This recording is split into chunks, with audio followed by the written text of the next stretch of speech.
Ok. Adelante. Así es, señor.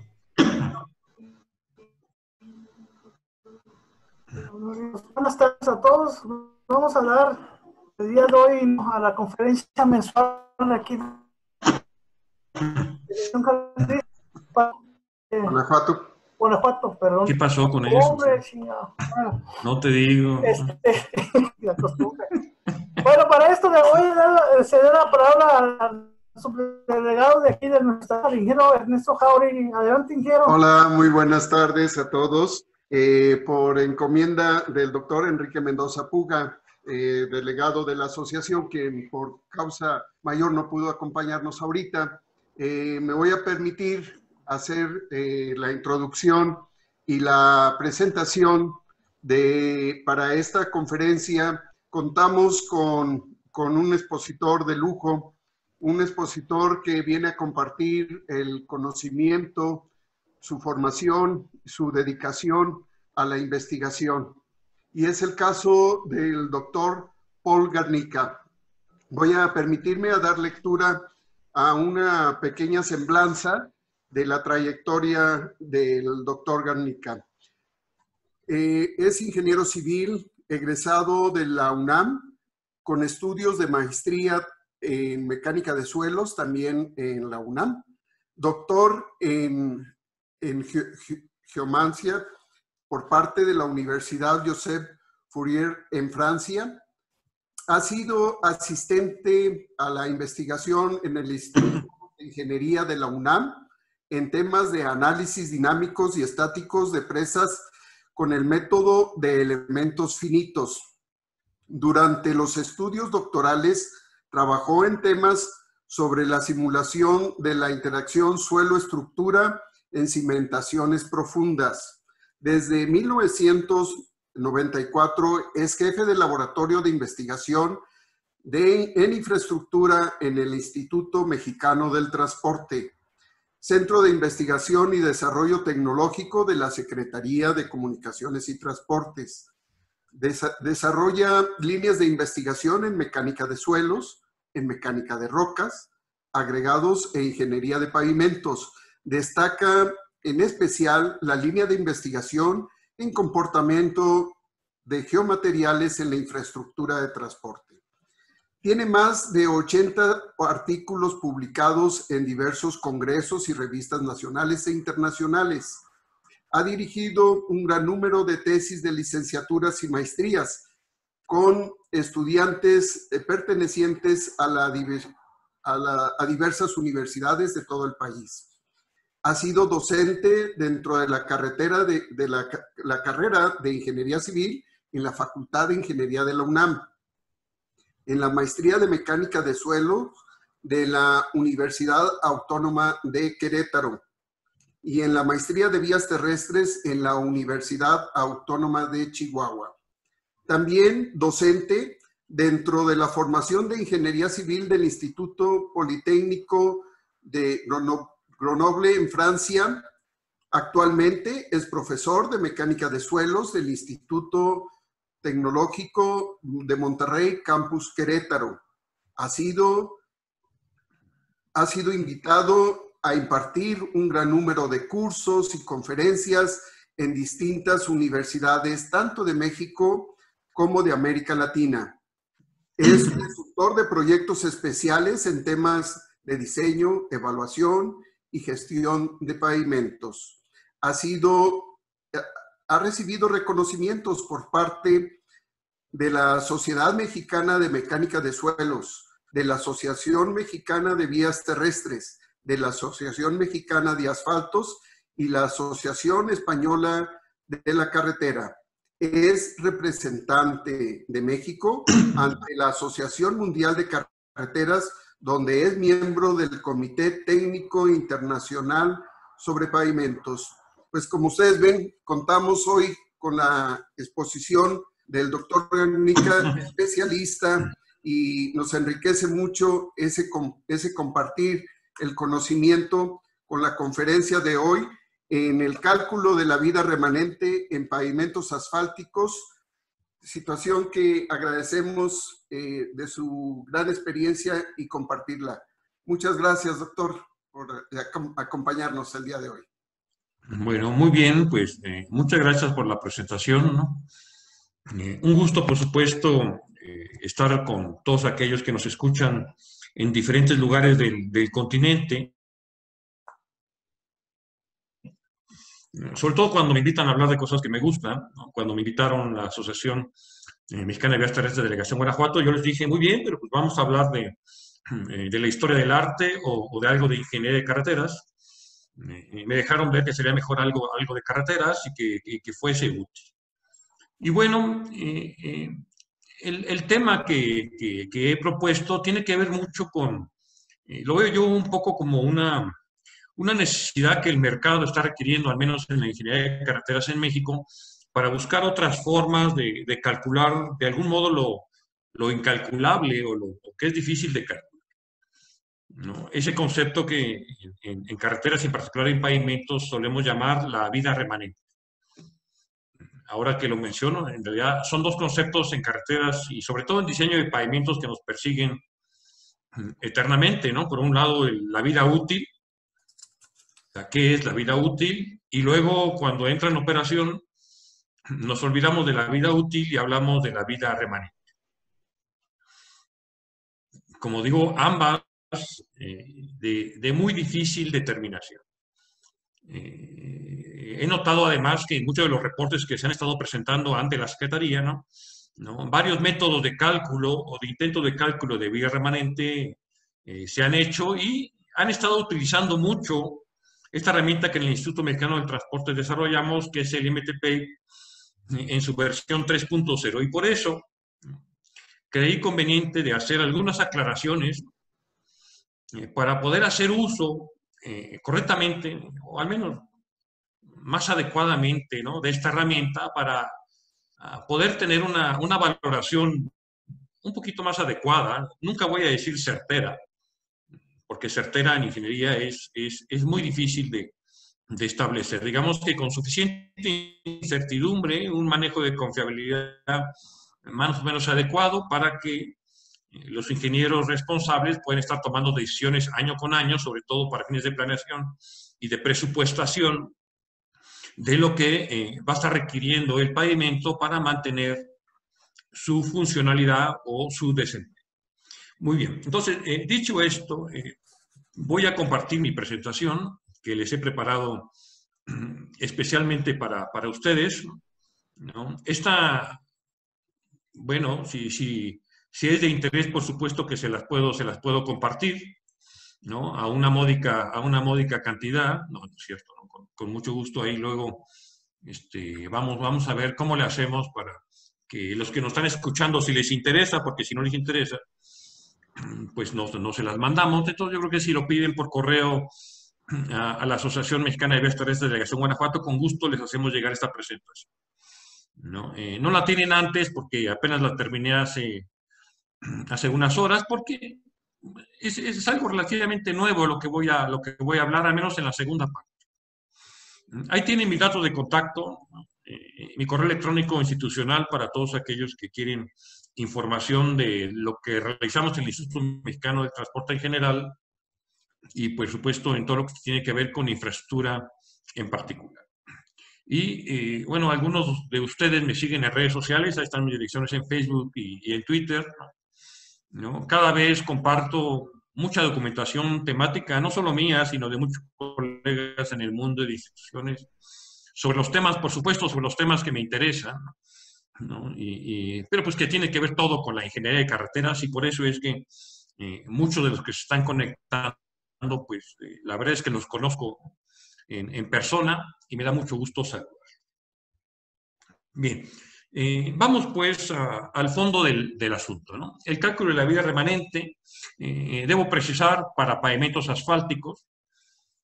En otra ocasión podríamos hablar de pavimentos de concreto, pero bueno, todavía no está completa mi herramienta del MTP para que tenga la opción de concreto hidráulico. Nos acercamos a ella, pero todavía no está. Bien, déjenme precisar qué es el MTP 3.0. Porque al final es parte del título de lo que yo les quiero hablar y es con el uso de esta herramienta en particular que vamos a intentar, de una cierta manera, hacer un cálculo de vida remanente. La verdad es que muy específico. Va a ser un cálculo de vida remanente estructural. El MTPay, bueno, nunca quiero presentarla como si fuera un programa de cómputo o un software. O sea, es una herramienta. Sí, es una herramienta de cálculo, al final, para ayudar al ingeniero para revisar, ¿no? Secciones estructurales de pavimentos, ¿no? Hay muchas metodologías, ¿no? En hecho, hay varias que son populares según el gremio, ¿no? Pero el MTPay 3.0 tiene la particularidad de que hace la revisión de la sección estructural, por un lado empleando métodos de cálculo de deformaciones en la estructura, es decir, es un método de estos que se llaman mecanicistas, ¿no? Y por otro lado hace la acumulación de deterioro, previo conocimiento de la distribución de los pesos reales que conocemos en estaciones de pesaje móvil y cuya distribución de frecuencias está dada por lo que se llama ahora un espectro de carga representativo. Esto es lo que es el MTPay 3.0, que además es una herramienta gratuita que se puede descargar del portal del Instituto Mexicano de Transporte y creo que muchos habrán recibido el correo de la Asociación Mexicana de Vías Terrestres de la Dirección Guanajuato con la liga para poder descargar la herramienta y un manual básico de utilización. Bueno, ahí está.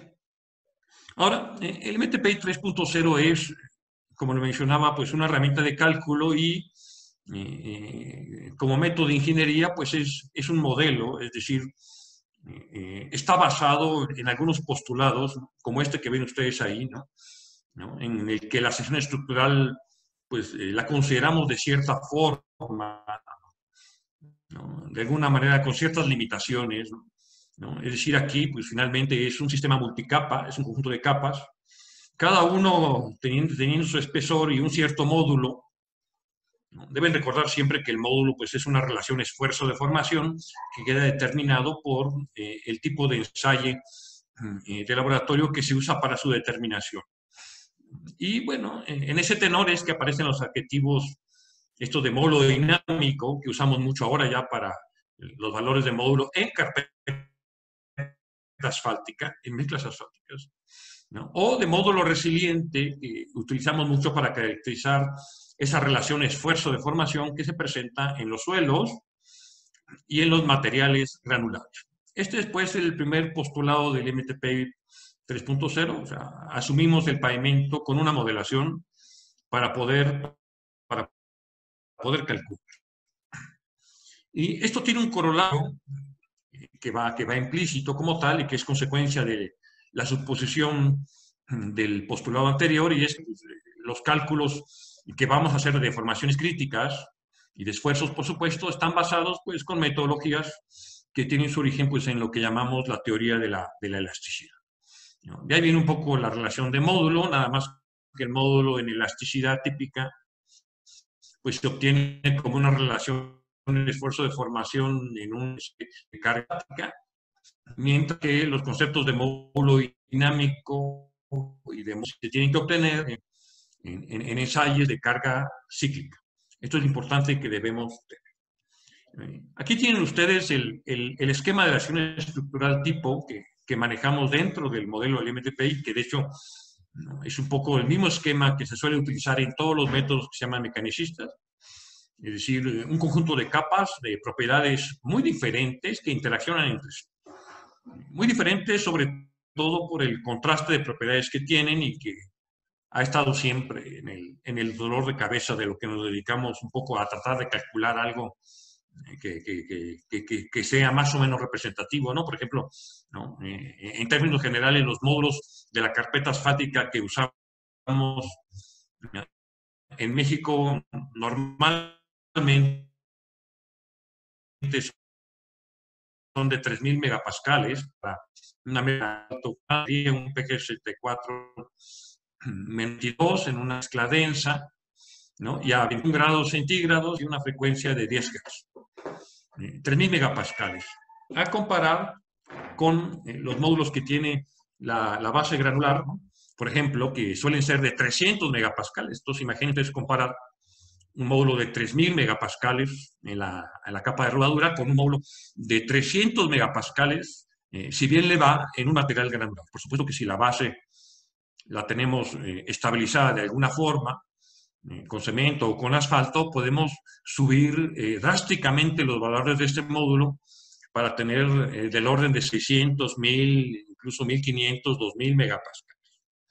Y bueno, todavía más porque los materiales sobre los que se apoya a la vez la base, pues son usualmente suelos compactados, suelos ya con cierto porcentaje de fino, ¿no? La subbase queda un poco intermedia entre una base granular limpia y un suelo fino de buena calidad, pero ya con módulos abajo de los 100 megapascales, los suelos compactados naturales, ¿no?, sin ningún aporte, pues podrán alcanzar pues 50, 60, 70 megapascales, según lo que pueda dar cada material. Y bueno, esto ya es cuestión del material local que estemos usando para un proyecto, ¿no? Es aquí donde es importante empezar a posicionar qué podemos hacer para el cálculo de la vida remanente, porque la concepción inicial del MTPI 3.0 era para pavimentos nuevos. La forma de obtención de estos módulos para pavimentos nuevos, pues tenía que ser esencialmente a partir, pues, de ensayos de laboratorio, que digamos que esa es la fuente deseable, ¿no? Si no, pues a raíz de alguna estimación apropiada usando alguna correlación válida, ¿no? Y si no, pues a partir, pues, de algunos valores quizás de materiales que se le parezcan, que se hayan utilizado en otros proyectos. Esto casi corresponde a los niveles 1, 2 y 3, que déjenme decirles, utiliza la nueva metodología AASHTO para diseño de pavimentos, que es mecanicista, ¿no? Y donde tienen estos tres niveles 1, 2 y 3, donde el nivel 1 es todo lo obtengo en laboratorio como debe ser, en el nivel 1, y en el nivel 3, pues todo lo doy por supuesto. Y el nivel 2 es una posición interna. Y para cuando tengo el pavimento en operación de una carretera que, y hay que decirlo también, la red carretera en México ya tiene sus años, ¿no? Yo regresé de mis estudios a incorporarme al MT en el año de 1994, cuando me invitó el entonces director, don Alfonso Rico Rodríguez, ¿no? Y el ingeniero Daniel Díaz Díaz, ¿no? Y bueno, ya prácticamente toda la red carretera federal estaba construida. Del 94 para acá, pues, ha habido algunos pocos miles de kilómetros que se han construido, ¿no? De tal forma que en realidad al día de hoy, ¿no?, al día de hoy, en este año 2020, que nadie va a olvidar por la forma en que nos está maltratando, ¿no? También no lo van a olvidar los que le van al Real Madrid, porque no se calificaron a las semifinales, ¿no? Ni tampoco los que le van al Barcelona, ¿no? Yo, como soy muy flexible, como me gustan los pavimentos flexibles, pues suelo oscilar entre esos dos equipos según la conveniencia. ¿Cómo suele ser el diseño de pavimentos, ¿no? Según la conveniencia, podemos oscilar entre tal o tal tipo de pavimento, tal o tal tipo de estructura. Pero para esta red carretera que ya tiene sus añitos, ¿no? El tiempo ha pasado y el número de repeticiones que ha recibido a lo largo de la historia, ¿no?, y el entorno climático al que ha estado sujeto ha hecho que de alguna manera, por supuesto, los tramos más recientes habrá que estudiarlos en forma un poco particular, ¿no?, de alguna manera tengan módulos que se han establecido en el tiempo y que cuando recurrimos a las herramientas de auscultación estructural, como en México lo hacemos año con año barremos la red federal de carreteras y organismos descentralizados como CAPUFE también barren año con año su red de carreteras y me consta que muchas empresas concesionadas lo hacen con todavía más interés. Y por lo tanto, ahora se ha vuelto ya muy común, es una de las cosas que afortunadamente en México hemos logrado, el empezar a construir información a base de datos obtenidos de, por ejemplo, pues las deflexiones que ya son típicas con el deflectómetro de impacto, y poder tener módulos retrocalculados, y con el tiempo los procedimientos de retrocálculo que andan por ahí circulando, pues han ganado confianza, unos más que otros, y pues ya las empresas que realizan las mediciones reportan a la Secretaría, pues una multitud de terabytes de información que incluyen espesores, que incluyen los módulos de todas las capas que componen la estructura de pavimento. Ya desde aquí déjenme irles avanzando para poder hacer un análisis de vida remanente, tal como lo voy a ejemplificar un poquito más adelante.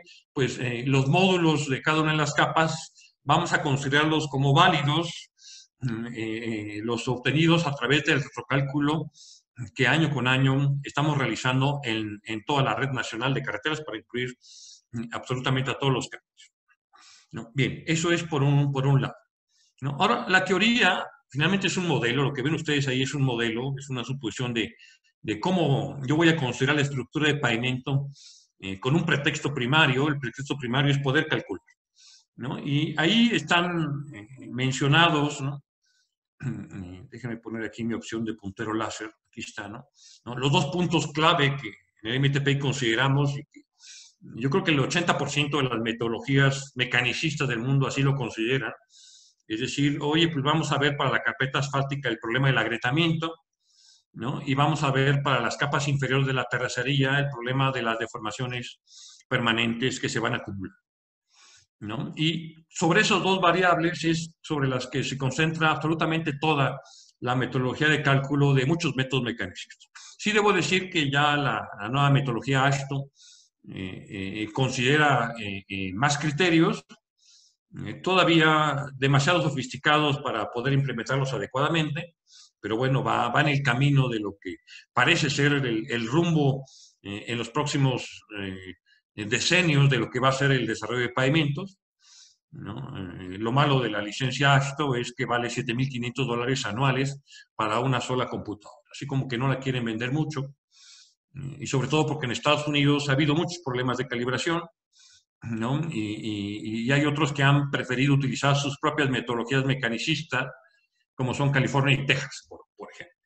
Bueno, muy bien. Ahora, dicho esto, en el segundo postulado de diseño del MTP está que las cargas que transmiten los vehículos las vamos a definir por el conocimiento, pues, de los pesos reales que circulan sobre las carreteras a través de sus mediciones, obteniendo una distribución de frecuencias de los pesos que cada uno de los ejes que circulan transmite y que se le llama espectro de carga, ¿no? En México estas son las 5 configuraciones de carga más usuales, no son las únicas, sin embargo son las más usuales y que pues tienen los tipos de ejes que manejamos, ¿no? Por ejemplo, aquí en el C2 el eje trasero pues, es la única configuración que tiene un eje dual, un eje sencillo dual. Todos tienen eje sencillo direccional, ¿no? El eje más representativo de carga es el eje tándem, que tiene el T3S2 y el T3S2R4 o incluso el C3, ¿no? El mayor número de ejes en proporción es el eje tándem,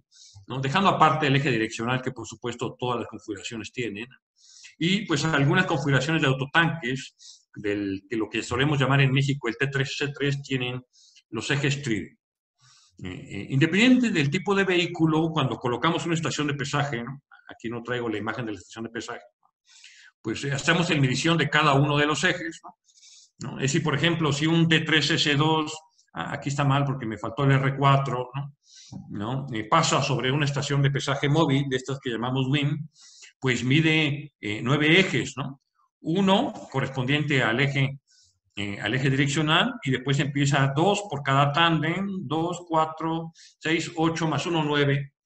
Entonces, cuando uno ve la base de datos de la estación de pesaje, uno ve 9 valores de un vehículo que pasó y que tenía 9 ejes, ¿no? A todas luces un T3S2R4, y que podemos agrupar los pesos para poder trabajar las distribuciones de frecuencias según nos convenga por tipo de eje. Y es así que podemos trazar estos histogramas inicialmente y de ahí ajustes un poco más en forma continua. Por ejemplo, ahí tienen para una cierta estación de pesaje, pero esto que presento es real, pero para una cierta estación de pesaje, lo que se puede observar para la distribución de pesos en un eje sencillo, ¿no? Aquí en rojo están viendo un poco dónde anda la carga legal en México, ¿no? Todas las distribuciones que ven en las barras verdes de los histogramas dentro de los intervalos de clase. Estos gráficos de espectro relacionan pues, el porcentaje de veces con respecto a un total que este eje circula con cierta carga.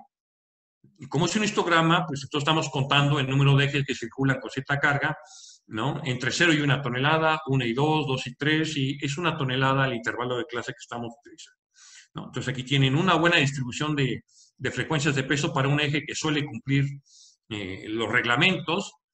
Acá tengo caso particular de un eje dual, ¿no? La variación del eje dual depende mucho de la región del país donde estoy midiendo. Aquí es un ejemplo que tomé y que corresponde a un eje dual que también suele respetar muy bien, ¿no? Las cargas reglamentarias, ¿no? Para un eje tándem ya hay una proporción que aquí pareciera que no fuera tan importante, pero es suficiente para reducir la durabilidad de los pavimentos en forma notable. Y para un eje tridem, en donde ven igualmente aquí la distribución de pesos que se puede dar en el eje tridem, aquí estaría la carga legal, y una gran acumulación ya del área bajo la curva, ¿no? A la derecha de la carga legal, haciendo mostrar que el eje tridem suele estar bastante sobrecargado, ¿no? Lo cual es una constante, ¿eh? Si ustedes quieren tener un vehículo y pesarlo con la esperanza de que esté sobrecargado, pues mi primera opción sería un autotanque, ¿no? Y por supuesto después alguno de los vehículos de doble remolque, ¿no? Ya ven que ahora los ejes pueden levantar las llantas que van descargadas. Cuando las bajan van cargadas, entonces cuando tienen las llantas abajo es el momento de detenerlos para poder checar si van o no. Ahora, aquí la idea es conocer la información y por eso la Secretaría ha construido mucho una base de datos importante con todos esta información que ya tenemos de muchos años, ¿no? El IMT, y esto puede ser tema después de otra charla, ha procesado mucho estos datos de pesaje en las estaciones móviles, ¿no? Y tenemos incluso una herramienta informática también que permite ver y visualizar en los ejes troncales cómo se están distribuyendo estos espectros de carga por tipo de eje. Y así podemos saber cuáles corredores carreteros en México suelen estar, en definitiva, más sobrecargas, ¿no? Cuando lo vean notarán que es muy común esta fenomenología de sobrecarga, demasiado común, ¿no? Y sobre todo para el gusto de la durabilidad que podría tener el país. Bueno, muy bien. Ahora, dada esta otra consideración del segundo postulado, el tercer postulado nos dice que para cada tipo de deterioro, y les digo que en el MTP, como en casi todos los métodos mecanicistas, ¿no? Hay otros que consideran algunos otros, nosotros estamos tomando que la vida útil o la vida remanente que vayamos a calcular depende mucho del agotamiento estructural. Yo sí voy a estar hablando de deterioros estructurales, ¿no? Básicamente lo que es el agrietamiento por fatiga, que en México está volviendo un poco el más importante, ¿no? O el agrietamiento en general, pero para fines estructurales hay agrietamiento debido, ¿no? A la aplicación directa de las cargas, que es el agrietamiento por fatiga, y hay otros agrietamientos como el transversal, por ejemplo, que está debido a más a cuestiones térmicas, o el agrietamiento longitudinal, que tiene que ver más con los cambios de humedad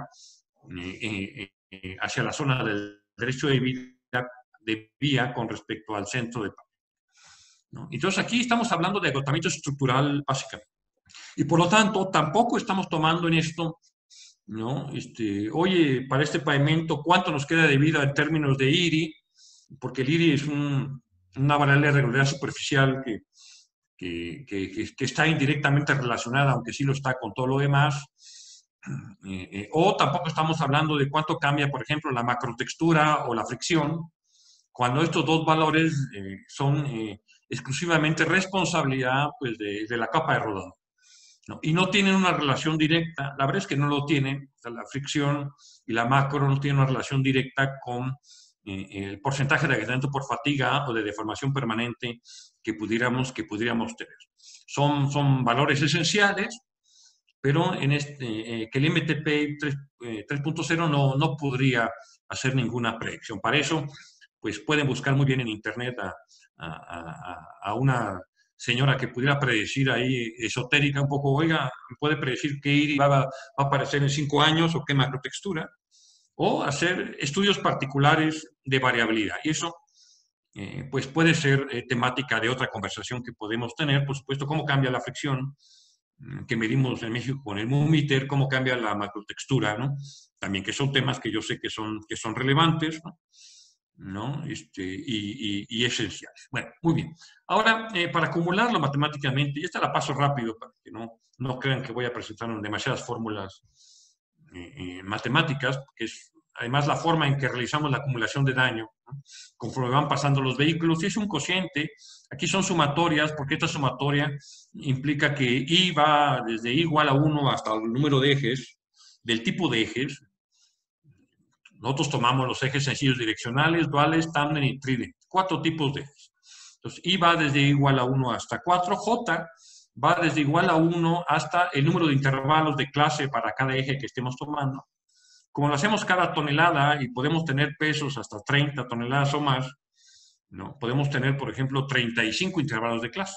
Entonces, J iría de 1 hasta 35. Y cuando va sumando, pues empieza a hacer cocientes, 1 por 1, ¿no? Entonces serían 35 por 4 en total, sería una sumatoria de 35 términos, cada término definido por un cociente, cada cociente, ¿no? La división entre el número de repeticiones que transmite el eje en ese momento para una cierta magnitud de carga y para un cierto tipo de eje, por eso es función de IJ entre el número esperado, ¿no?, de repeticiones que el material puede soportar. Para la cuestión de fatiga, lo que el material puede soportar nos referimos a la mezcla asfáltica, ¿no? Para lo que el material puede soportar en términos de formación permanente, lo estamos refiriendo a la parte superior de las terracerías, ¿no? Esto es importante, ¿no? Porque, ¿no?, lo que va a ser realmente el suelo de cimentación del pavimento, entendido como pavimento, al menos las capas de carpeta base subbase, ¿no?, van a estar apoyadas sobre el metro superior de las terracerías, ¿no? Y ese metro superior es lo que va a constituir el suelo de cimentación. Todo lo que esté por debajo, ¿no?, que puede constituir el terraplén de cualquier altura que éste tenga, queda fuera del contexto del terreno de cimentación, aunque por supuesto que tiene afectaciones y tiene mucha deformabilidad, pero esa deformabilidad, ¿no?, es un problema geotécnico que debería estar resuelto, ¿no?, antes de que el pavimento entre en operación. Y si ya en operación hay problemas, que lo suele haber, entonces hay que ir a resolver el problema del terraplén antes de resolver el problema de la rehabilitación del pavimento asfáltico nuevamente. Ahora, para la deformación permanente, ¿no?, en terracerías, ¿no?, usamos un modelo muy fácil, este número de repeticiones. ¿Cuánto puede soportar la terracería en deformación? Pues depende, y aquí es un único parámetro, de la deformación de compresión máxima que recibe y que calculamos por medio de las teorías que he mencionado que conforman los dos posturas. Y que pues este nivel de deformación permanente pues está entonces, como lo estaba yo precisando, asociado completamente a esa parte superior de las terracerías. De hecho, en España así le llaman a esa parte superior de las terracerías, PST, aparece así en sus catálogos y en sus metodologías de diseño, parte superior de las terracerías, ¿no? En México estamos hablando de subrasante y subyacente, ¿no? Y como subrasante al menos debe tener 40 centímetros, variable según el proyecto geométrico, y subyacente también variable, pero si sumamos las dos, pues pensar en un metro, pues es importante. Ahí está. Ahora, la suma, en este sentido, cuando un pavimento entra en operación, ¿no?, en términos de deformación permanente, ¿no?, yo observo la curva superior, sería la deformación total que yo observo en superficie, ¿no? Tiene una evolución es una evolución esquemática, ¿no? O sea, sube muy rápido al inicio, ¿no?, y después se lleva su tiempo, sigue subiendo un poco, ¿no? Y esta deformación total de lo que yo observo depende de todas las capas, del terreno de cimentación, sobre todo, ¿no?, de la base, aquí va a depender si está estabilizada o no está estabilizada. Si hay subbase, pues la subbase tendrá mucho que ver. Y la carpeta asfáltica, pues que dependiendo del tipo de asfalto puede ser que presente poca deformación permanente, ¿no?, y es lo que hace que se prolongue en el tiempo la aparición de la deformación, ¿no?, o suele ser que se estabilice en el tiempo muy rápido. Ahora, tanto el terreno de cimentación, suelo compactado o base de material granular, se estabilizan en el tiempo, en lo que solemos llamar corto plazo, es decir, que en una carretera ya de tránsito medio y más, seguramente en un año o en 2 años, la deformación permanente que se iba a generar en estas capas ya se produjo, ya se generó. Esto ya nos lleva a una segunda recomendación importante para fines de vida remanente con el MTP, es decir, que para fines de vida remanente solo nos vamos a enfocar en el deterioro de fatiga, puesto que vamos a suponer que la deformación permanente que había o que se pudo haber generando en el pavimento nuevo ya se generó, ¿no? Esto va a ser una consideración importante en lo que quiero presentar en sí, ¿no? Ahora, lo que la carpeta se deforma, pues depende mucho del diseño de la mezcla asfáltica. Recuerden que al final, en cuestión de costos, la capa asfáltica se lleva mucho en porcentaje del costo total de la sección, ¿no? ¿No? Es un material al que se le cuida mucho el diseño, ¿no? ¿No? Que si está bien diseñada, pues va a tener una muy buena relación, un muy buen equilibrio entre deformación permanente y agrietamiento por fatiga, y es posible que esta evolución en el tiempo de la carpeta sea mínima. Si no, pues la realidad lo va a demostrar que a los pocos meses, incluso a veces en algunos tramos recién rehabilitados, empiezan a aparecer roderas, ¿no? Seguramente debidas al mal diseño volumétrico de la mezcla.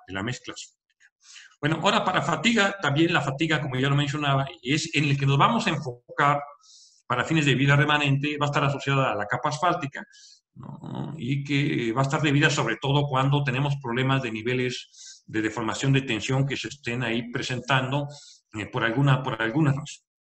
Ahora, estos niveles de agrietamiento por fatiga, que son en los que nos vamos a poder enfocar, al menos para uso del MTPI 3.0, ¿no? Evolucionan en el tiempo. Es decir, que cuando el pavimento está nuevo, digamos, ¿no? Empiezan a circular los vehículos. Aquí la fatiga, al contrario de la deformación permanente, es un fenómeno de largo plazo, ¿no? Es un fenómeno de fatiga que implica carga repetida, y con la carga repetida, pues, empiezan a circular los vehículos con cierta magnitud de carga, ¿no? Y el número de repeticiones empieza a deteriorar la carpeta asfáltica, ¿no? Y eventualmente empiezan a aparecer algunos deterioros que aquí están ilustrados, ¿no? En esta imagen que tomé del manual de deterioros del LTPP, ¿no? ¿No? Para que empiecen a aparecer algunos con un nivel de agrietamiento bajo, ¿no? Si yo no hago nada, siguen evolucionando a morado, si yo hago nada, siguen evolucionando a muy alto, ¿no? Y este es el otro punto importante en los métodos de diseño mecanicista. Cuando estamos haciendo cálculos de diseño y decimos, ya calculé yo que la vida es de 15 años, lo que quiere decir es que a 15 años estamos llegando a un cierto nivel de agrietamiento, que suele ser entre bajo y moderado, ¿no? Esta predicción de vida útil que hacemos cuando un pavimento es nuevo, con métodos mecanicistas, nunca se hace en ningún lado pensando en que va a llegar a los 15 años a un nivel de agrietamiento alto. Esto no es así. Eso va en contra de todas las buenas prácticas de gestión de la conservación, porque si yo espero a que el nivel de agrietamiento sea alto para hacer algo, ¿no? Lo único que voy a tener es trayectorias debilitadas en la superficie que van a favorecer la incorporación de agua, ¿no? Posiblemente llegarán a las capas inferiores y llegaremos a un estado prácticamente de reconstrucción más que de preservación, ¿no? Esto es algo importante. Aquí tienen las imágenes de lo que es, por ejemplo, un agrietamiento por fatiga bajo, foto que estoy tomando también del manual del TPP, ¿no? Nivel moderado de agrietamiento y nivel alto de agrietamiento, ¿no? Entonces, cuando hablamos de vida remanente, en lo que voy a mencionar un poquito ya más adelante, ¿no? Y diga yo, oye, es que la vida remanente es 15 años, o 10 años, o 4 años, o 1 año, lo que se refiere es el tiempo en el que llegaré a un nivel de agrietamiento que esté entre bajo y moderado. Usualmente lo calificamos ahí con un porcentaje del área agrietamiento que suele estar entre el 10 y el 15%. El MTPI se maneja en ese rango, entre el 10 y el 15% de nivel de agrietamiento. Que déjenme decirles, de hecho, ¿no? Este nivel de agrietamiento es el mismo que manejaba o que maneja todavía también el método del Instituto de Ingeniería de la UNAM. Cuando comparamos MTPI con el Instituto de Ingeniería de la UNAM en fatiga, ¿no? En condiciones de carga legal, tenemos prácticamente los mismos resultados. El problema es, empieza, y por eso la importancia de lo que nosotros quisimos incluir, cuando los niveles de carga ya no son los apropiados y empieza a haber mucha deformación. Ahí está. Y bueno, el corolario del tercer postulado es que pues, el nivel de agrietamiento va a estar controlado por esa deformación de tensión. Esta fatiga, como la estamos asociando al agrietamiento a la carpeta, que de algún modo es, entre comillas, la que está mejor preparada, ¿no? Porque está con diseños avanzados de alto desempeño, ¿no? Y ha cumplido además, cuando se ha diseñado con las últimas metodologías, con ensayos de por ejemplo, de resistencia a la humedad con tensión indirecta, de deformación permanente con rueda de Hamburgo, ¿no? Determinación de deformación permanente o módulos dinámicos con ensayos cíclicos o ensayos por fatiga adicionales todavía en vigas, ¿no? En la viga de 4 puntos. Entonces es una capa muy importante que con el tiempo, si no tenemos cuidado, esa capa que es muy importante y que cuesta mucho dinero, pues la empezamos a deteriorar, ¿no? Por eso se ve aquí en la lente total esta curva, ¿no? Pero como es un agrietamiento de largo plazo, al principio no se ve, digo, ya si a los 2 años o al año empezamos a ver fisuras, no, seguramente no es fatiga y ha de ser debidas a un problema de deformación excesiva, de tensión provocada por un mal diseño volumétrico, ¿no? Por un asfalto rigidizado o por un subdiseño del espesor de la capa, ¿no? Y porque la base granular pues no se agrieta, por eso aquí no aparece nada en la base y nada en el terreno de imitación. Si la base estuviera estabilizada, pues sí, habría que tomar en cuenta el agrietamiento adicional que se pudiera proporcionar por la reflexión de grietas, ¿no? Pero el enfoque en este procedimiento que quiero proponer es con el MTPI 3.0, sí se puede, ¿no? Debo usar módulos retrocalculados y me voy a enfocar en el problema de fatiga en la carpeta. Esta ya es una pantalla, ¿no? Del MTPI en su última versión, que como les digo, la pueden descargar gratuitamente, ya muchos la conocen, ¿no? Incluso ayer daba una plática de estudiantes de ingeniería civil en el Ecuador sobre el uso del MTPI 3.0, ¿no? En Colombia a veces hemos platicado también, en Venezuela me ha tocado platicar, ¿no? Y bueno, esta primera pantalla, que es la primera que les aparece en el MTPI, son datos de tránsito vehicular, datos que aparecen en cualquier método de diseño, ¿no? Tránsito diario promedio anual, los factores de distribución por sentido y por carril, el horizonte de proyecto en años, que le puse vida solamente para respetar un poco la forma en que nos referimos a este horizonte de proyecto, la tasa de crecimiento vehicular y, por supuesto, la distribución vehicular. Y para estos datos conocidos es cómo se hace el diseño, ¿no? Es la solicitación principal para los cuales uno tratamos de hacer el diseño, ¿no? Y en este caso es el elemento principal para el cual tratamos de hacer la vida remanente, porque si yo rehabilito un pavimento y no pasa ningún vehículo, pues desde el punto de vista estructural de los conceptos que trabajamos en los modelos, pues la vida remanente sería infinita, aunque no es cierto, porque si no pasa, pues no le invertiríamos nada, cargaría de deteriorar.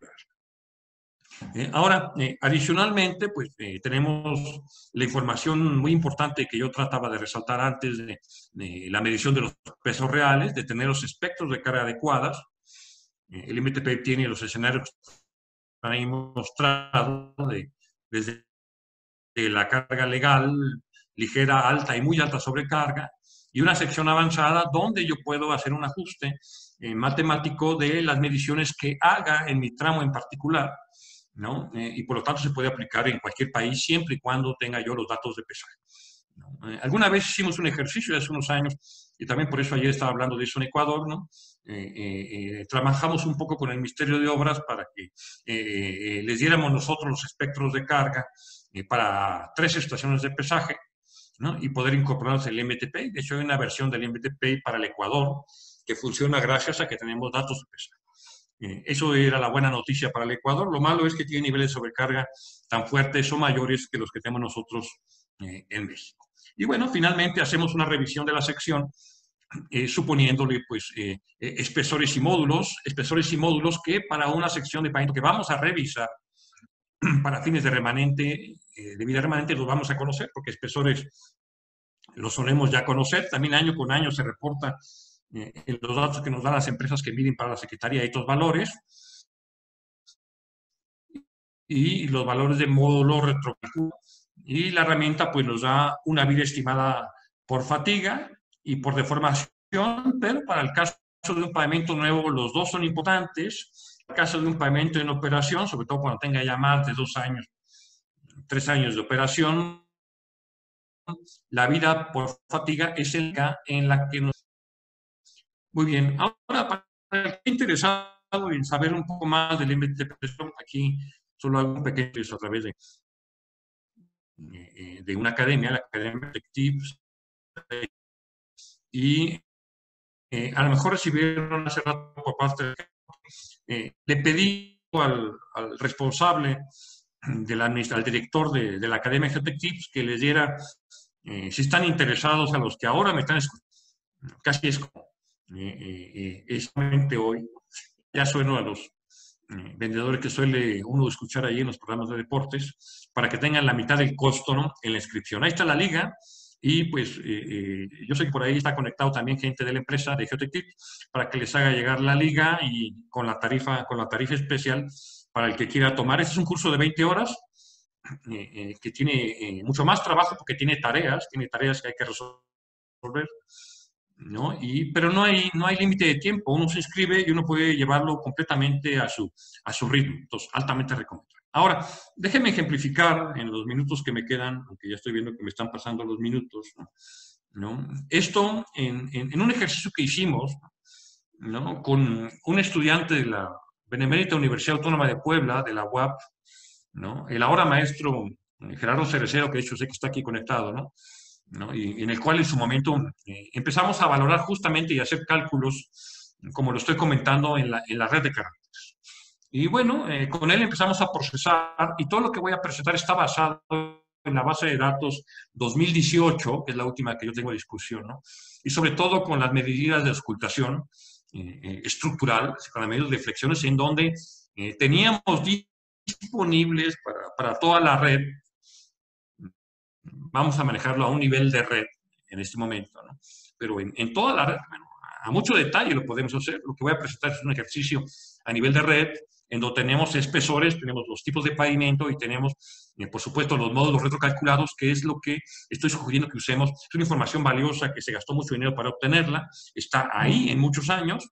Me parece que los datos de 2019 ya no deben tardar en salir, pero 2018 son los últimos. A lo mejor es posible que no haya mucho cambio, pero eso habrá que demostrarlo caso por caso.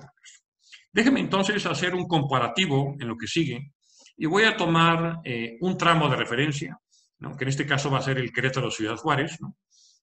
Y lo voy a comparar con el promedio nacional, ¿no? Así como lo tenemos, y así está presentado en el trabajo de tesis de maestría que presentó Gerardo, y que pronto va a ser también parte de unos reportes que vamos a mandar a la Secretaría, a la Dirección General de Conservación, que nos pidió hacer un estudio de los efectos de la sobrecarga, ¿no?,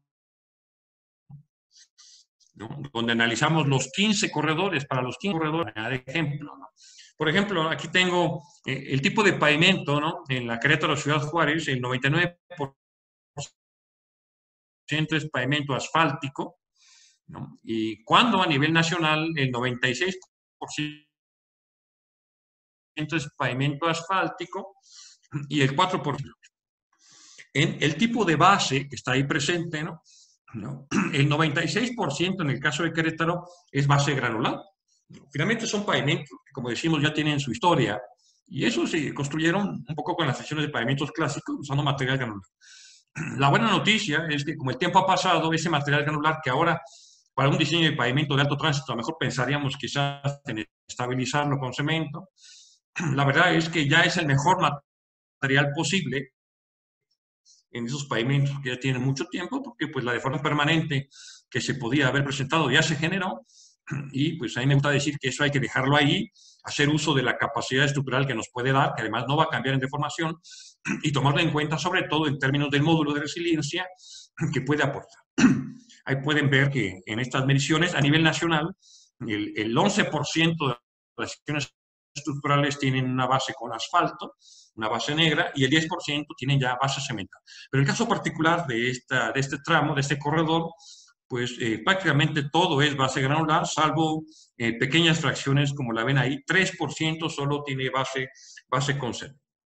Lo que voy a presentar ahora para fines comparativos está referido a las bases granulares, pero también lo hicimos para los otros tipos de base que están ahí presentes.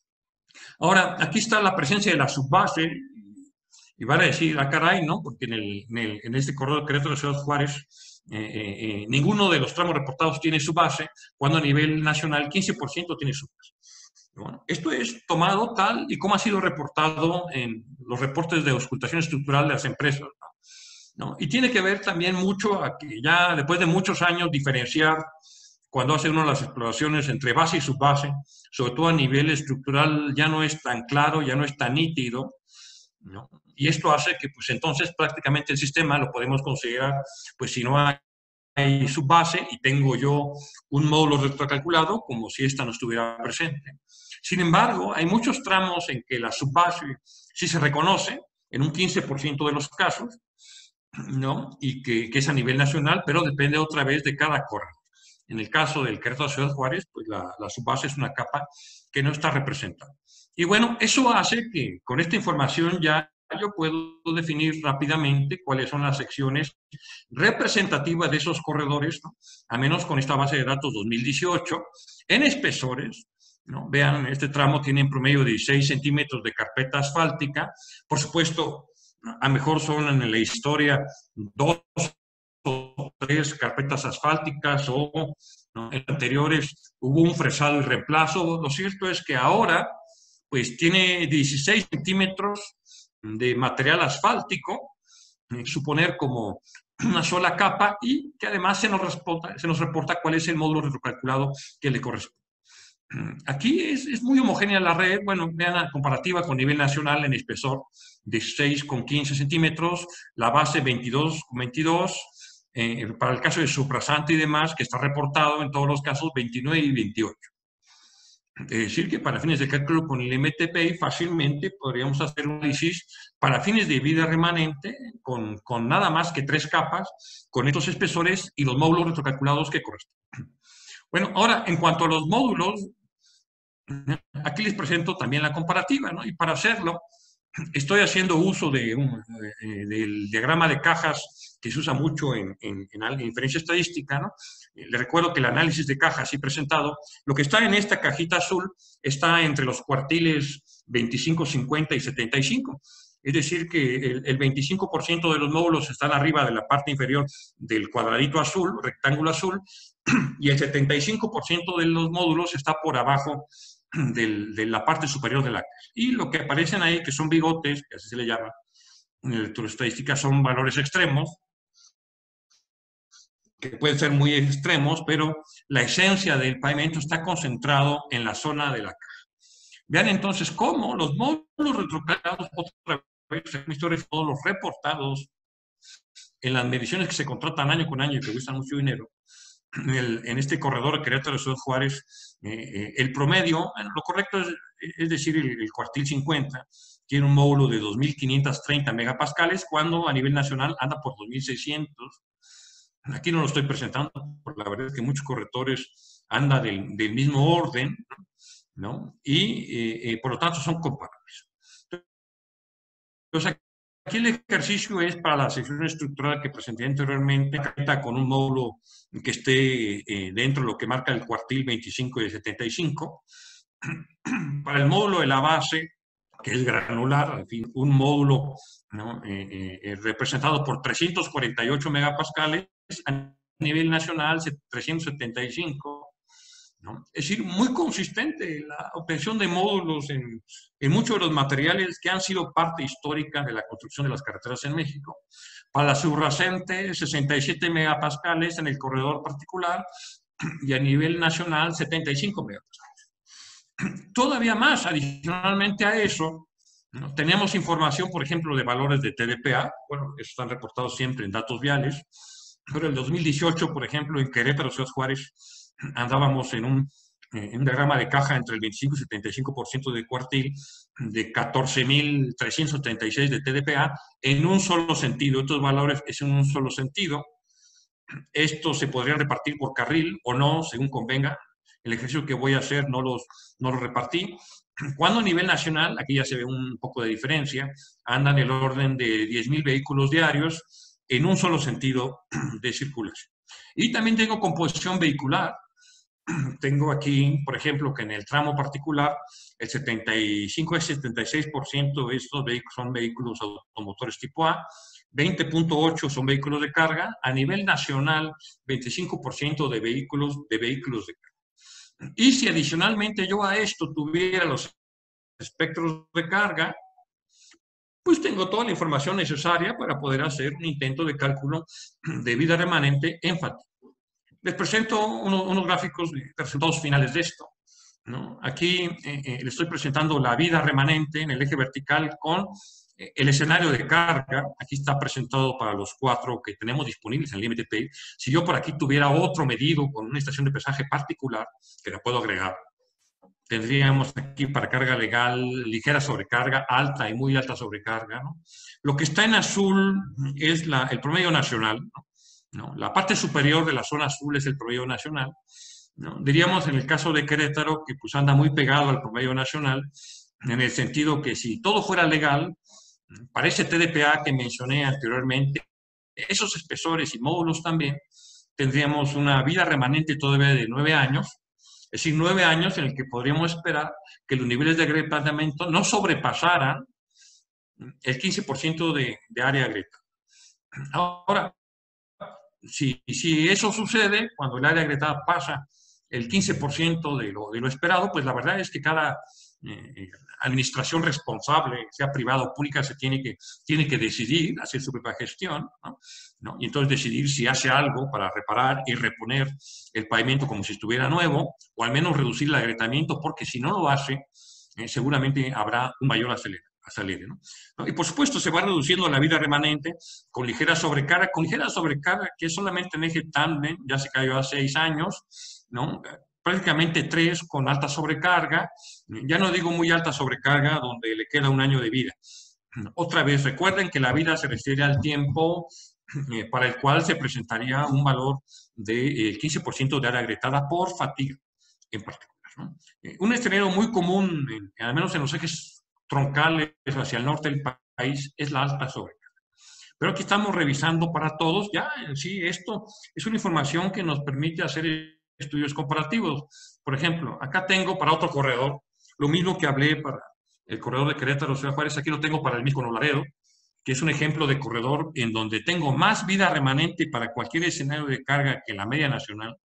O, en este caso, este corredor Mazatlán-Matamoros, espero que no me estén escuchando en Mazatlán, pero bueno, eso no es culpa de ustedes, ¿no? Este es un corredor que tiene menos vida remanente, ¿no?, que la que presenta a nivel nacional la red, ¿no? Es decir, para carga legal 4 grado de por fatiga, ¿no? Para alta sobrecarga, que es muy común, pues prácticamente 1 año de agrietamiento por fatiga. Y déjenme presentar este último gráfico de resultados, ¿no? Donde los 15 corredores, no me voy a poner a describir todos uno por uno, era simplemente para que vean con respecto a la nacional, que es la zona azul. Hay corredores que, de hecho es el que presenté mucho de Mazatlán, ¿no? Que están abajo de la nacional. Hay corredores como Querétaro que están un poquito abajo de la media nacional, pero hay corredores que están muy arriba de la media nacional y que suelen comportarse bien hasta en nivel de sobrecarga, ¿no? Aquí, último, para el tipo de análisis la península de Yucatán. Ahí habría que a ver con ellos qué es lo que está pasando, están haciendo bien. A lo mejor es esas críticas de diseño que están utilizando las que están prolongando esta condición, o bien que aquí habría que verlo, pues todo lo rehabilitable que me pasaran los datos del 2018. ¿No? Como sea, para estos datos 2018, este corredor de la península de Yucatán tiene excelentes expectativas de vida remanente. Ya para terminar, resaltar uno que sí es posible hacer un análisis de vida remanente enfocado a fatiga con el MTP 3.0. Podemos usar, y de hecho debemos usar los valores retrocalculados reportados por las empresas para cada uno de los tramos que tenemos en la red federal, o como digo, pues si son de Capufe, o si son de los tramos concesionados también, ¿no? Eso es local. Yo estoy haciendo al final este estudio comparativo con estimaciones estadísticas, ¿no?, de lo que es representativo, sobre todo con la mediana, y los valores de espesores y módulos que están entre el percentil 25, entre el cuartil 25 y el cuartil 75. ¿No? Luego, estoy presentando todo a nivel de red, a nivel de proyecto, o sea, ya para un tramo en particular, Sí debo decir, como lo marcan los cánones, que este análisis, este cálculo que estoy ejemplificando y que solamente es pues, un eslabón más en lo que el ingeniero puede tener a la mano para tomar decisiones, ¿no? Pues hay que completarla con los otros indicadores, ¿no? Saber toda la información, ¿no? Incluyendo de drenaje, no solamente de los 6 indicadores que solemos pedir al pavimento de IRI, de roderas, de macrotextura, de fricción, de deterioros y de deflexiones, ver también el estado del drenaje y algunas otras cuestiones para que a nivel de proyecto podemos definir con más precisión qué es lo que podemos esperar para cierto tramo en particular. Pero sin embargo, este ejercicio con los datos que tenemos, que es una base extremadamente rica, nos puede llevar a resultados que ya per se son interesantes. El reciente de conservación, aquí lo puse, por supuesto, lo ideal, sobre todo para nivel de proyecto, pues debe estar y ser parte de ese proceso de discusión. Oye, dicen que tu tramo no sirve o no dura, ¿no? O sí dura, ¿no? ¿Por qué? Y seguramente el residente tiene, al conocer su tramo a la perfección, ¿no? Y es sensible a lo que ha observado, pues finalmente es el responsable, ¿no? ¿No? Podríamos tener un mejor afine, ¿no? Pero esto es inevitable, al final, a nivel de proyecto, pues tenemos que hacer un análisis mucho mayor de información.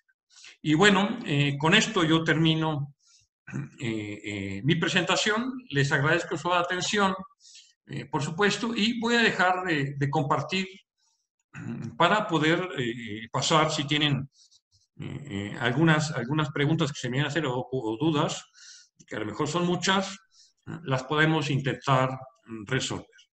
Muy bien, pues muchas gracias y estoy atento a sus preguntas. Muchas gracias. Rafael, ¿tienes preguntas registradas? Así es. Voy a dar... voy a activar a Eloy Durantes. Está haciendo una pregunta. Creo que si nos puede hacerlo mediante audio. Si activa su micrófono. Buenas noches, doctor. Muy buenas noches. ¿Cómo está? Un gusto saludarlo. ¿Me escucha? Claro que sí, Eloy. ¿Cómo estás? Muy bien, doc. Aquí echando la plática. Digo, pues muy interesante en todos los sentidos. Es un tema que se ha venido desarrollando desde hace ya prácticamente una década, por lo menos. Y yo creo que tiene que seguir trabajándose en el sentido no nada más de difundirlo, sino además de que ya cada vez se vaya extendiendo un poco más, ¿no? Hacia ya las aplicaciones de la vida profesional. Entonces, pues bueno, quisiera hacer algunas preguntas. Son alrededor de 3 o 4 que les quiero... Pues oye, pues te vamos a cobrar, ¿eh? Ah, bueno. Son muy puntuales. La primera, quisiera saber de aquellas primeras versiones que se trabajaron, los modelos de deterioro, si se ha avanzado. Sé que, bueno, se trabajaban con modelos de algunos otros países, de algunos otros investigadores. Quería saber si ya en México se tienen algunos modelos desarrollados o si se sigue trabajando en ello. Esa es una de las preguntas. La otra, relacionada al tema de los espectros de carga, ¿qué consideraciones se tienen en cuanto a la herramienta actualmente? Si se sigue trabajando con algún tema dentro del programa, con algún modelo de distribución log normal, o bien si ya se ha desarrollado más bien.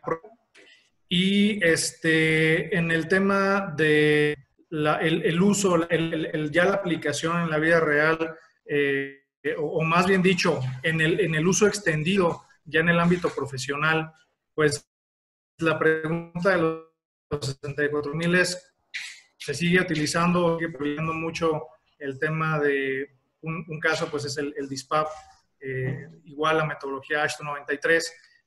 Se sigue socorriendo a esos métodos o esos modelos de diseño, pero la pregunta es, ¿cuándo termina de cobrar fuerza el IMT-PAVE ya para efectos del uso más cotidiano, más extendido en México, ¿no? Bueno, ¿algo más, Eloy, o sería con todo, eso, eh? No, ya, No, esto... Ya no tienes derecho a preguntar nada más. De acuerdo. En ese sentido. Bueno, a ver, de los modelos de deterioro, el MTPI sigue tomando de base 1 de referencia, que es el que usé, de hecho, para estos ejercicios de cálculo de vida remanente que presenté, ¿no? Pero, sin embargo, pues ya tenemos, ¿no? Una buena colección para muchas mezclas asfálticas de muchos tipos de asfaltos, modelos de deterioros que se pueden usar ya para casos particulares, ¿no? Pero eso tiene que ser para tramos carreteros en particular, ¿no? ¿No? O sea, no le podemos meter el modelo de deterioro de una mezcla asfáltica con SBS cuando la mayor parte de la red no lo tiene, ¿no?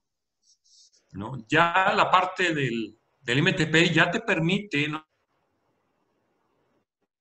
El modelo de deterioro modifique, convenga, por decir algo, si es que tú tienes algo mejor que proponer. Si no, yo creo que todavía puedes seguir utilizando bien el modelo de base, ¿no? Que tenemos, ¿no? Para tener al menos una primera respuesta. Lo que estamos viendo es que ese modelo de referencia suele ser muy útil. Ahora, yo sigo creyendo que sigue siendo más importante el conocimiento de los espectros de carga, ¿no? ¿No? Es decir, si yo no tengo los espectros y me lo estoy inventando, pues no te preocupes por el modelo de deterioro, ¿no? Si conozco los espectros y tengo una ecuación de fatiga para mi material, entonces yo creo que tú mismo puedes pasar a un modus operandi un poco más avanzado. Los espectros, lo que se ha avanzado es que pues, ya disponemos de una herramienta informática que permite acceder a toda la base de datos que está disponible, ¿no? Incluso ya con la modelación de los parámetros para usar el MTP, ¿no? Hay una publicación técnica, bueno, si me recuerda la gente que me invitó, pues se las comparto, está a punto de salir, ya saben, están esperando el número, pero yo se las comparto donde están todos los espectros de carga y los coeficientes de ajuste, ¿no? Que ya se pueden introducir en el MTP. Esa es la parte importante en realidad. La parte del ajuste matemático del espectro, pues no hay nada que cambiarle porque la verdad es que es muy bueno, ¿no? Ahora que hemos procesado ya algunos cientos de espectros reales, la bondad de ajuste es muy buena, ¿no? Entonces, matemáticamente no hay nada que cuestionarle, ¿no? Quizás el detalle es que pues yo sé que en 2019 ya no se licitaron estaciones de pesaje, ¿no? Para la red federal, ¿no? Yo no sé si en 2020 se van a hacer, y yo creo que esto es un problema, ¿no? Porque si no lo estamos haciendo y no estamos actualizando esos datos que son esenciales, pues nosotros nos vamos a limitar porque estamos pagando mucho dinero para campañas súper extensivas en los parámetros que he mencionado y más, ¿no? O sea, millones de pesos que se invierten para no tener el parámetro que quizás es el más relevante para diseño, que es el tránsito vehículo y sobre todo el nivel de cargas que transmite pues el tránsito vehículo. Del uso del MTP, nosotros siempre hemos pregonado que no nos peleamos con nadie. Voy a sonar a lo que suele decir algún personaje de la vida nacional, ¿no? Y que, pues mira, ya sabes, amor y no balazos, ¿no? Y por lo tanto, pues las secciones que diseñen cualquier método, revísenlas con el MTP. Y finalmente, es un punto de vista del espectro de carga, ¿no? Es lo que están haciendo, ¿no? Nosotros ya lo hemos hecho. Ahora, lo que sí hemos visto, y es ahí donde me refería al inicio, que el mercado a lo mejor tiene una necesidad, porque yo veo aparecer en muchos estudios que se presentan de la gente que mide deflexiones y hace capacidad estructural, que presenta varios métodos comparativos, por supuesto el ISPAP, presenta el ASTRO 93, que yo creo que es el peor que pueden usar, ¿no? Pero bueno, lo pueden usar, ¿no? Y aparte, ¿no? Y por eso la importancia de aclarar la forma correcta en que el MTPI se debe usar, y por eso queda esta charla, ¿no? Para hacer un enfoque correcto con los valores correctos y para que pueda ser de utilidad, ¿no?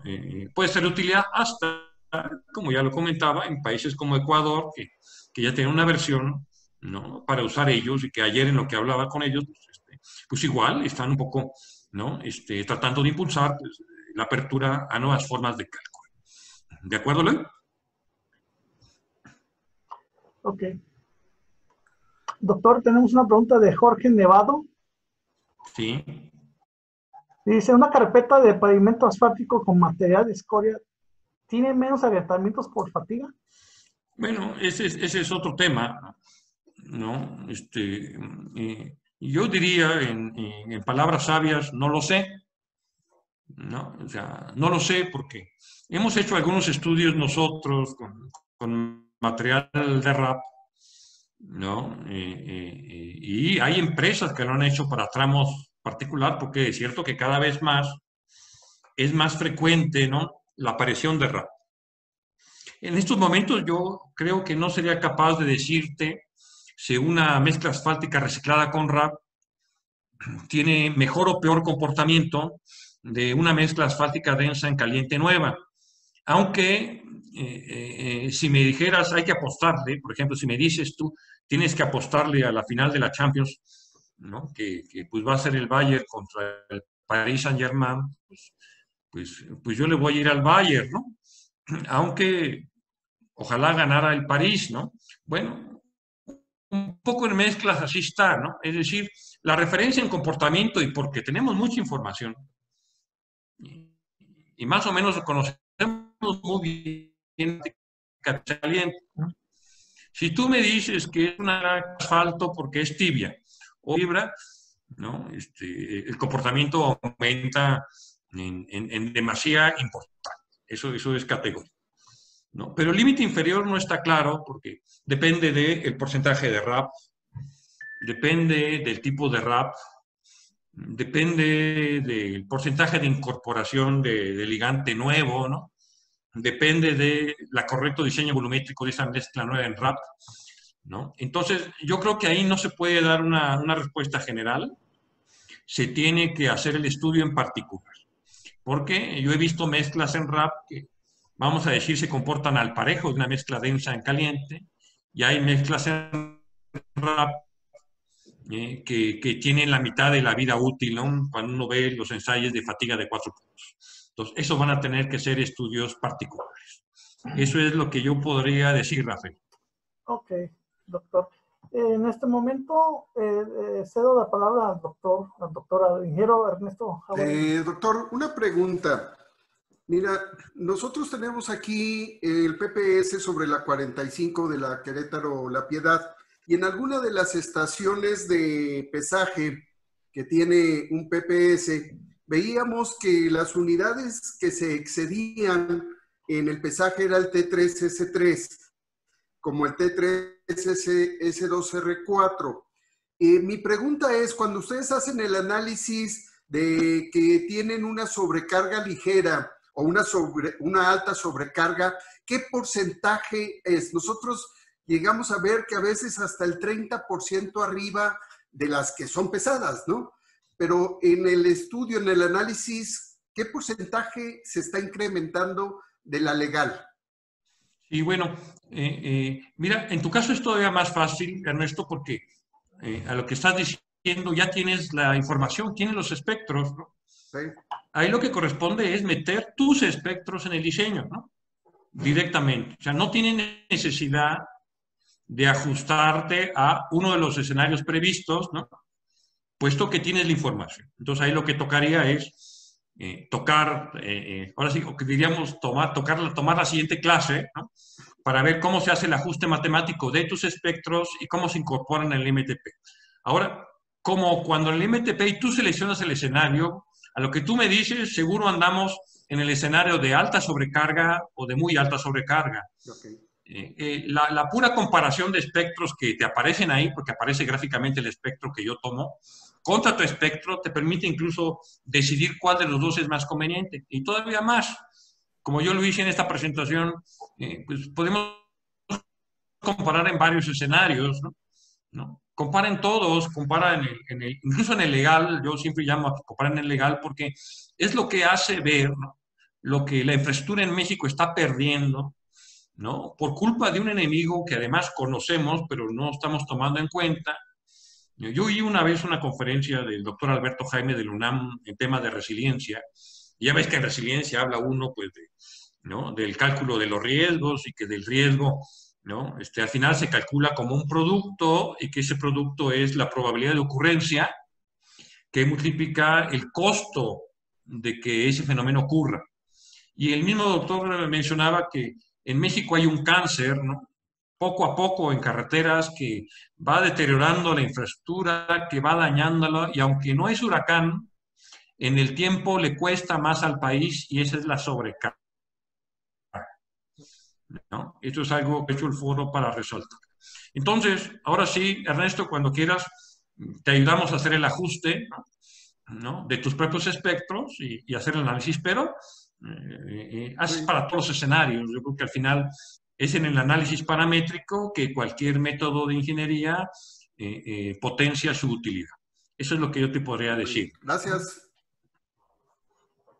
Listo. Tenemos una pregunta de Juan Manuel Tinoco Orozco. Sí, muy bien, adelante. Actualmente, ¿tenemos en México alguna herramienta disponible que sea gratuita para realizar retrocálculos? Hecha por nosotros, no. Hay muchas que circulan por ahí, ¿no? Y lo que pasa en México es que los que retrocalculan, prácticamente todos estamos usando ya el deflectrómetro de impacto, ¿no? Con los años uno se ha dado cuenta de que eso que hace, voy a decir, 20 años buscábamos, de que cada vez más en equipos los hemos logrado que como desde siempre hemos tratado nosotros de impulsar que la Secretaría dé un visto bueno a la calibración de esos equipos, ¿no? Pues antes venía solamente un equipo de deflectómetro de impacto y yo creo que ahora tenemos ahí como 15, ¿no? ¿No? Entonces, y además esos equipos son de una marca conocida, que no voy a mencionar, pero es evidente, ¿no? O sea, todos traen el Dynatest, ¿no? Además, no me están dando nada, así que no se preocupen, todos traen Dynatest. Hubo uno por ahí, un QAP, o hay un par de QAPs que se emplearon para esto, ¿no? Y por supuesto andan los curviámetros, hay un par de curviámetros o tres que circulan en el país, y ojalá llegáramos a tener el famoso deflectómetro de alta velocidad que ya no están usando en Alemania, ¿no? Y en Dinamarca, en Australia, en Sudáfrica, ¿no? Ya está llegando a Estados Unidos y pues yo creo que es algo que deberíamos tener, y ese proveedor, pues, en el software de análisis trae un programa de retrocálculo muy famoso, ¿no? Que es en el que en realidad se utiliza. Y si no, pues ahí está, por supuesto, los métodos del Departamento de Transporte de Washington, clásicos gratuitos, ¿no? Y bueno, sin embargo, estamos trabajando uno, y eso nada más para diversión. Pero pues, si por ahí hay uno que en alguna universidad se haya desarrollado, pues a lo mejor si lo impulsamos en forma conjunta, pues adelante, ¿no? El retrocálculo es para otra plática, ¿no? Eso es lo que yo te podría decir.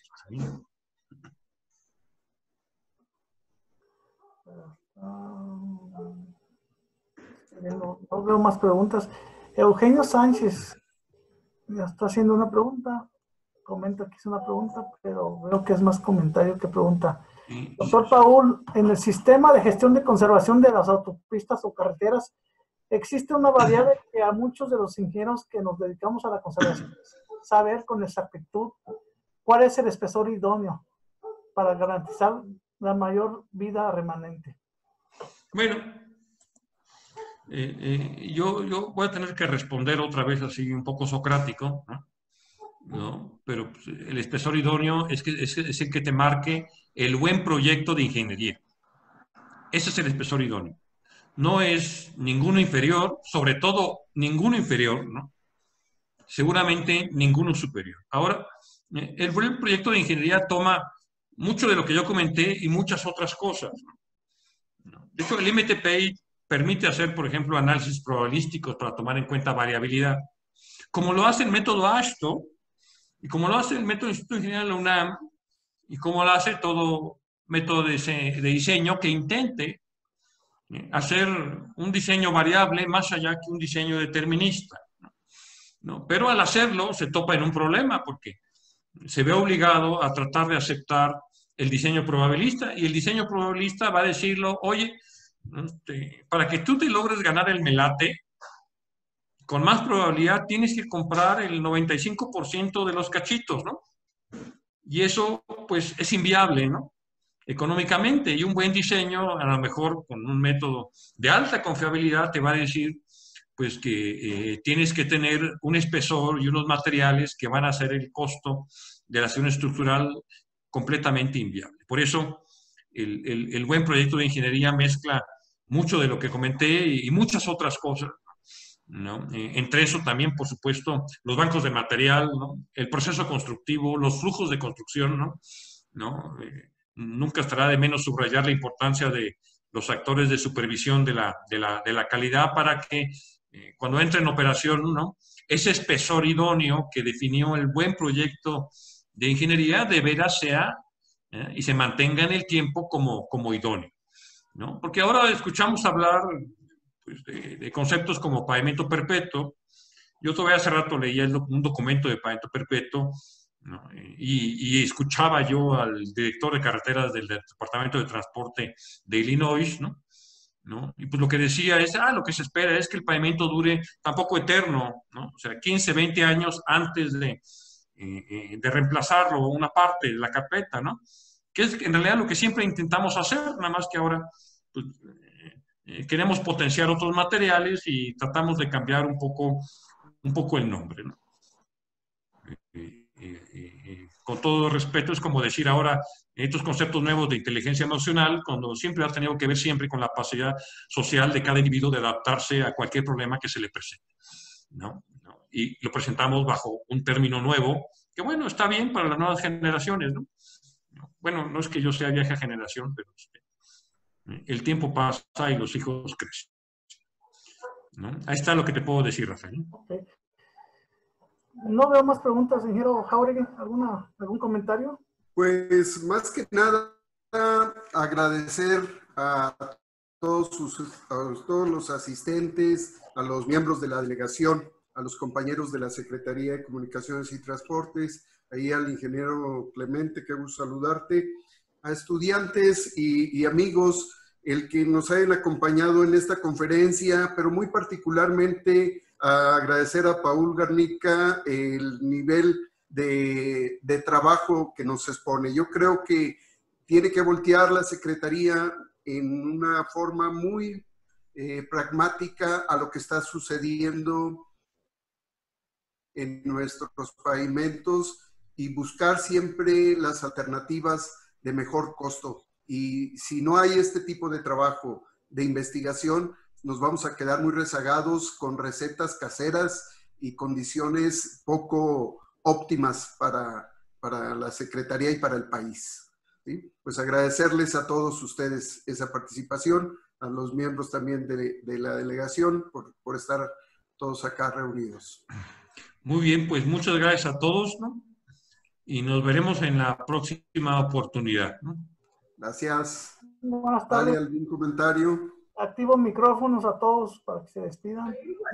Doctor Paul Garnica. Gracias, doctor. Muchas gracias, doctor, por sus aportaciones. Gracias, doctor. Al contrario, ya saben. Gracias a todos. Con mucho cariño. Muchas gracias. Gracias, doctor. Pues muchas gracias a todos. Gracias, doctor. Saludos a todos. Hasta luego, gracias. Saludos de Ecuador. Saludos. Saludos a Ecuador, Honduras, que por ahí, no sé quién más andaba por ahí, pero saludos a todos. Saludos de Venezuela. ¿No? Estuvimos participando 200 personas casi. Muy bien, me parece muy bien. Nuevamente, gracias. Buenas tardes a todos. Gracias a todos.